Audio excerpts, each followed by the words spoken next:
Money और नीलेश, दो सगे भाई, आंखों में सपने लिए निकल चुके थे। मनी की जेब में मात्र 300 रुपये थे। अभी कुछ ही दूर गए थे कि नीलेश ठिठका और मनी ने पीछे मुड़कर देखा कि गांव बहुत दूर छूट चुका था। उसने मुड़ के नीलेश से पूछा, भाई तुम क्यों रुक गए, क्या हो गया? नीलेश बोला, मनी ये देखो, शायद ये वही हैंडपंप है जहां हम लोग 1 घंटे पहले आए थे। मनी भी सोच में पड़ गया। बोला, नहीं भाई, गांव में तो हैंडपंप एक जैसे ही होते हैं। मुझे नहीं लगता हम लोग यहाँ पहले कभी आए हैं। खैर, दोनों ने कुछ सोचा सुस्ताने के लिए पेड़ के नीचे बैठ गए। काफ़ी देर सुस्ताने के बाद और 2 रोटी और ठंडा पानी पीने के बाद दोनों आराम करने लेट गए। तभी थोड़ी दूर से उन्हें बैलगाड़ी के आने की आवाज़ सुनाई दी। बैलगाड़ी काफ़ी पास आ गई। नीलेश बोला, चाचा, हमें थोड़ी दूर छोड़ दोगे बैलगाड़ी पे? काफ़ी थक गए हैं। हाँ हाँ बेटा, आ जाओ। नीलेश और मनी दोनों बैलगाड़ी पे बैठ गए। बैलगाड़ी चलने लगी और वो भी सोचने लगे अपने पुराने दिनों के बारे में। कितने बदमाश थे दोनों। गांव वाले कितने परेशान थे दोनों से। कभी रघु चाचा की चारपाई उठा के गांव के बाहर छोड़ आना, कभी माधव चाचा की छड़ी छुपा देना, कभी काकी को परेशान करना, कभी सारी गायों को खोल देना। मतलब उधम मचा के रख दिया था।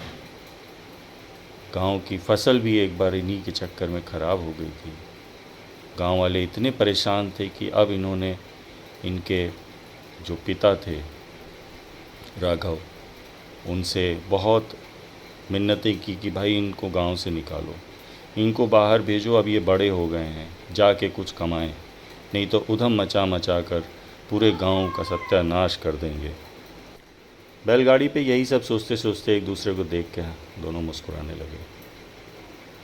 इन्होंने भी गांव छोड़ने का निर्णय ले लिया था। गांव वाले भी बहुत शांति से थे अब, क्योंकि अब ये दोनों बदमाश उस गांव में नहीं थे। निकल गए थे काफ़ी ये दोनों दूर।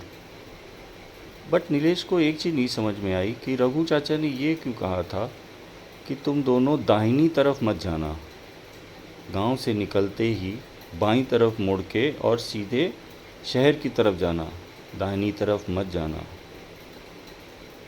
पर ये दोनों बदमाश थे, दोनों दाहिनी तरफ मुड़ के और चल दिए थे।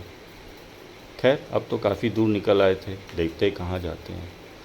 बैलगाड़ी चलती रही चलती रही चलती रही। 1 घंटे बाद करीब उन्होंने कहा, चाचा हमें यहीं उतार दो। दोनों उतर गए। शाम काफ़ी ढल गई थी। सामने ही उन्हें कुछ चबूतरा टाइप का दिखा। सोचा रात यहीं गुजारते हैं। सो गए दोनों वहाँ पे। सुबह हुई, चिड़ियों की चहचहाने की आवाज़ सुनाई दी। दोनों उठे, आंखें मले। अरे ये क्या भाई, ये तो वही हैंडपंप है जहाँ पे हम लोग कल भी थे। हम लोग यहीं पे, क्या हम वापस आ गए? नीलेश ने भी आंखें अपनी मलते हुए देखा। हाँ, ये तो वही हैंडपंप है। उसे वही हैंडपंप दिख रहा था क्योंकि उसका हैंडल पे लाल रंग का पेंट था। दोनों अचरज में पड़ गए। अब उन्हें समझ में नहीं आ रहा था ये हो क्या रहा है।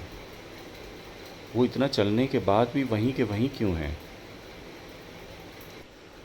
तभी उन्हें पीछे खांसने की आवाज़ सुनाई दी। अरे आप कौन बाबा? खांसते हुए बूढ़े बाबा ने इनकी तरफ देखा।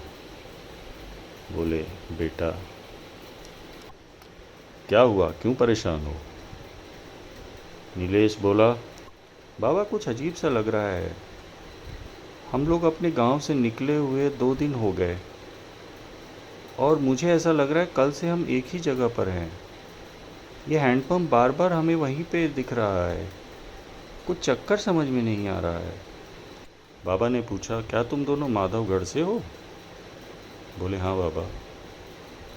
अच्छा, क्या तुम लोग को बोला गया था कि दाहिनी तरफ मत जाना?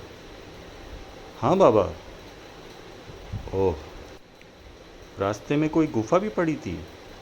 हाँ बाबा, एक गुफा पड़ी थी और हम लोग वहाँ पे सोए भी थे।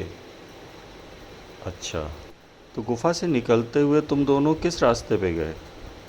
बाबा, गुफा से निकलते हुए दो रास्ते थे और हम लोग दाहिने रास्ते से निकल आए।